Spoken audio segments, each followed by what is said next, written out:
Les vraies voix Sud Radio. 3 mots dans l'actu, Félix, qui sont procès, condamnation et crypto-monnaie. J'étais certaine que j'allais mourir, confie Kim Kardashian au procès de son braquage à Paris. L'influenceuse américaine a accepté en larmes les excuses du principal accusé.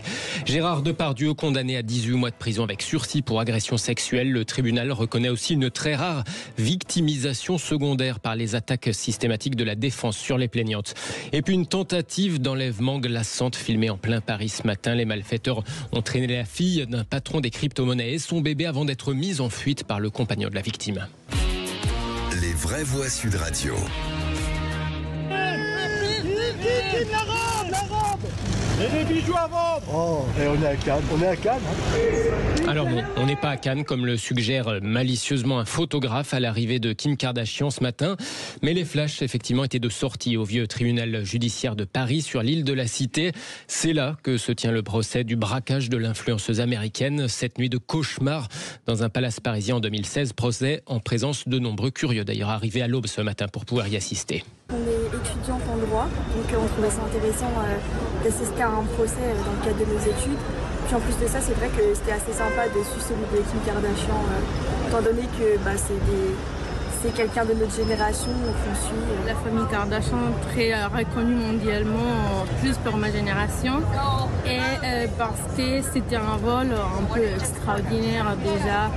Tous les luxes qui est là dans sa vie, dans son quotidien, de se faire rouler à Paris, c'est un peu d'intéressant. Kim Kardashian qui a pris la parole très émue cet après-midi en anglais avec un interprète. J'étais certaine que j'allais mourir, a-t-elle confié. Le président lui a lu la lettre d'excuse rédigée par le principal accusé quelques mois après les faits en 2016, mais qu'elle n'avait encore jamais lu avant aujourd'hui. En larmes, l'influenceuse américaine a indiqué accepter ses excuses. Naturellement, c'est très émouvant, surtout que j'ai travaillé dans le secteur de la justice et que je veux devenir avocate. Je crois à la deuxième chance, a lancé Kim Kardashian, qui s'était d'ailleurs effectivement déjà engagée chez elle aux États-Unis pour une amélioration des conditions de détention des prisonniers. Philippe Béliger. C'est bien, elle est venue et apparemment elle a eu un comportement parfaitement digne. Moi, que puis-je dire d'autre? Qu'elle ait eu peur de mourir, je le crois volontiers. Moi, ce qui m'interpelle dans cette affaire, c'est encore une fois, je les appelle depuis tout à l'heure les pieds nickelés, mais on les a avec l'affaire de la crypto, et puis les pieds nickelés avec ces anciens là, qui ont voulu réussir un coup de folie, qui n'ont rien fait du tout. C'est le grand banditisme, c'est plus ce qu'il était avant, quoi. Dans les années 80, on avait un vrai grand banditisme. Mais là, je ne sais pas si c'est du grand banditisme là. Ils n'ont pas la prétention d'être qualifiés de grand banditisme. Je les appelle les pieds nickelés. Mais est-ce qu'on peut croire à leurs excuses? Oui, parce qu'ils ne vont pas dire au tribunal non, je ne regrette rien. Parce que les excuses au tribunal, c'est un grand classique, quoi. Eh bien, évidemment, mais heureusement. C'est un grand classique, mais tout le monde ne le fait pas. Oui. Donc en fait, c'est pas si un grand classique que ça. Mais peut-être que certains qui ne l'en font pas sont plus sincères que certains qui en font. Philippe Béliger, vous qui avez été avocat général. Oui, mais enfin, ça ne fait jamais de mal d'entendre des excuses, quoi. Alors, on parlera peut-être de Depardieu dans quelques instants. Si ça permet aux victimes de passer plus facilement la suite, c'est toujours bien. Le deuxième mot, condamnation. Gérard Depardieu reconnu donc coupable d'agression sexuelle. Le tribunal correctionnel de Paris le condamne à 18 mois de prison avec sursis pour avoir agressé sexuellement 2 femmes sur le tournage du film Les Volets Verts en 2021. L'acteur devrait être aussi inscrit au fichier des auteurs d'infractions sexuelles. Lors du délibéré, les juges notent la cohérence des récits des parties civiles face à une défense jugée fluctuante. Le tribunal regrette aussi la dureté du débat, le préjudice généré par les attaques systématiques de la défense sur les parties civiles, une rarissime reconnaissance de victimisation secondaire, soit une mise en cause directe du système de défense de Jérémy Assous, l'avocat de Gérard Depardieu qui annonce faire appel. À partir du moment où vous êtes mis en cause aujourd'hui dans une affaire dite d'agression sexuelle, vous êtes automatiquement condamné, et peu importe si vous avez et si on relève de multiples contradictions, des mensonges, voire des incohérences et des incompatibilités physiques. On considère que ce n'est absolument pas grave, et pire, on considère que le fait de remettre en cause les accusations est une agression supplémentaire. C'est-à-dire que nous sommes à un stade, on a passé une nouvelle étape, c'est-à-dire que maintenant, la défense même, dans ce type d'accusation, de procès n'est plus accepté. Maître Jérémy Assous, l'avocat de Gérard Depardieu, qui va donc faire appel de sa condamnation à 18 mois de prison avec sursis pour agression sexuelle, propos recueillis par l'AFP. Il ne faudrait pas que Jérémy Assous croie que tous les avocats sont traités sur le même mode que lui. Mais là où je le rejoins, il y a une tendance aujourd'hui des tribunaux à dénoncer la manière dont un prévenu ou un accusé est défendu.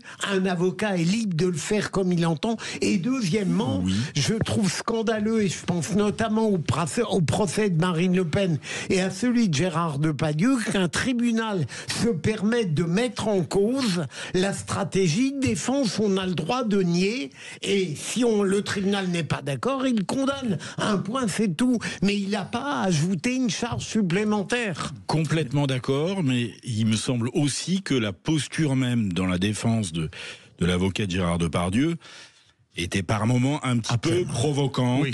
Et après, faut pas s'étonner. Voire même agressive. Voire même agressive, ouais. Et après, faut pas s'étonner qu'il y ait un retour de bâton. Quand on défend son client, on a aussi le droit d'être mesuré et un peu plus subtil qu'une agressivité. Voilà. Pierre-Yves, vous êtes en état de grâce. Non mais où va dès que je vous vois, mon cher. Non, dès que depuis le début de l'émission. C'est incroyable. Non, mais quand on parle de ces sujets, évidemment aussi tendancieux que ces affaires de viol et tout ce qu'on peut imaginer, qui sont tristes évidemment, et la présomption d'innocence, a l'impression qu'elle n'existe pas en fait. C'est ça ce qui est. C'est pas vrai. Oh si, ça fait peur parce qu'on est jugé avant les juridictions. Excusez-moi, par les associations. Excusez-moi, Philippe Bilger, Julien Bayou, il n'a pas été autorisé par les accusations. Non, mais ça n'a rigoureusement rien à voir.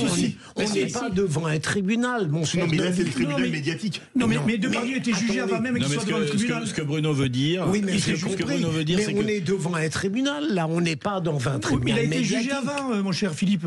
Par les associations, pas du tout. Par les Rousseau et compagnie. Mais le tribunal n'a pas.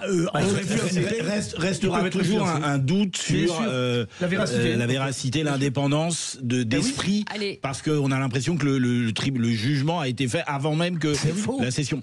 J'ai dit on a l'impression. En fait, la présence médiatique. Non, mais il défend sa profession. Des différents messages. Vous dites n'importe quoi. Ben voilà. Donc une preuve. Mais non. L'impact médiatique en amont a un impact. Merci Cécile. Forcément. Mais Cécile est la sagesse même.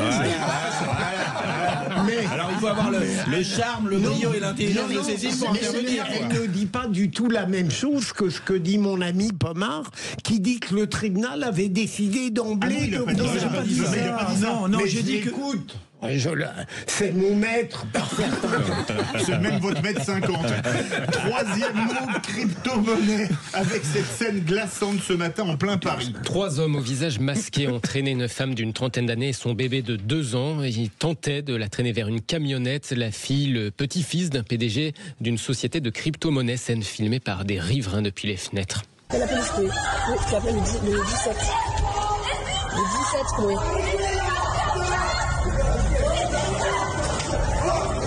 C'était ce matin dans le 11e arrondissement de Paris. Finalement, les 3 hommes ont été mis en fuite par le mari de la victime. Elle-même avait eu le réflexe de s'emparer d'une des armes de poing d'un des agresseurs pour la jeter un peu plus loin. La camionnette, faussement floquée du sigle Chronopost, a été retrouvée à quelques rues de là, abandonnée. Nouvelle prise pour cible de personnalités liées à la crypto-monnaie après la séquestration et les mutilations sur un jeune dirigeant du secteur. Ça, c'était il y a quelques mois. C'est l'affaire Balin il y a quelques mois. Le 1er mai, on a eu ce même type d'affaire avec séquestration et ce qu'on peut imaginer. Et puis là, oui, effectivement, ça devient inquiétant, oui, c'est clair. Allez, merci beaucoup, Félix Mathieu. Vous restez avec nous.